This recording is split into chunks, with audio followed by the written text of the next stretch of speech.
Big wildfire in the gorge continues to burn tonight. You're taking a live look at the flames, and we're there as firefighters evacuate families. It's 11 o'clock, everyone. I'm Jeff Gianola, and mandatory evacuations are now in effect for more than 140 people tonight. That fire is now covering more than 2,600 acres near Rowena. We checked. There's still no word tonight on how it started. Cor Harlan begins our complete coverage. Cor is live near the Dalles. What can you tell us, Cor? Well, Jeff, I talked to the incident commander on the scene here late tonight, and he says despite all of the fire and about 3,000 acres having been burned, he says they are making progress tonight. But that progress has been slow and uneven. A couple steps forward here has often been accompanied by a step or two backwards with all the dry vegetation and strong winds still in the area here. And there were plenty of anxious new moments for today for people returning to their homes. For a time, things appeared to be getting better. With helicopters overhead and firefighters mopping up hot spots, many of these people living just west of the Dalles in the Foley Lakes area were allowed back into their homes after being evacuated Wednesday night. It's my first home, and I was so scared it wasn't even going to be there when I came up here. Then conditions changed. Well, it's my mom's house. We're going to make sure that everything's hosed down first. A new evacuation order. People hurried to hose down their yards. One woman with a baby in her arms decided enough was enough and hit the road. The wind just came up, and all of a sudden there's this big fire right by our house.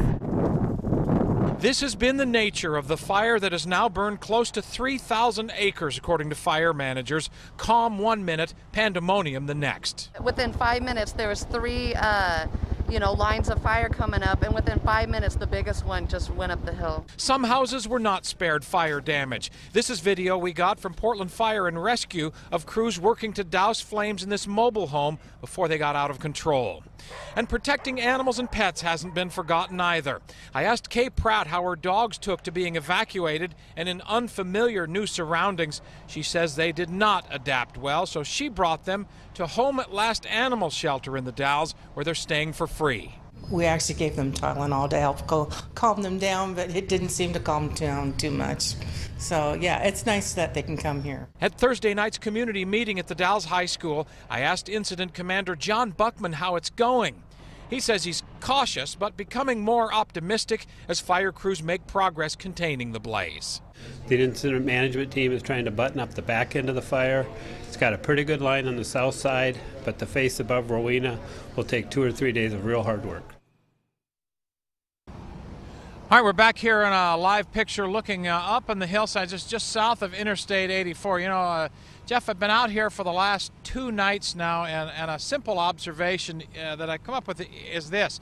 The wind is blowing so strong out of the west, it blew that fire several miles so fast yesterday afternoon. The fire actually didn't have time to burn all of the trees and vegetation in its path, so tonight and today, a lot of times the flare-ups you see here are patches of trees and bushes that didn't get burned the first time through. So the fire may not be spreading a great deal, but as you look back up on the hillside here just south of Interstate 84, there's still plenty of hot spots flaring up from time to time, and the incident commander here tells me this will probably go on for at least the next 3 days. We're live here just outside the Dalles. Cor Harlan, KOIN 6 News. Jeff? And you're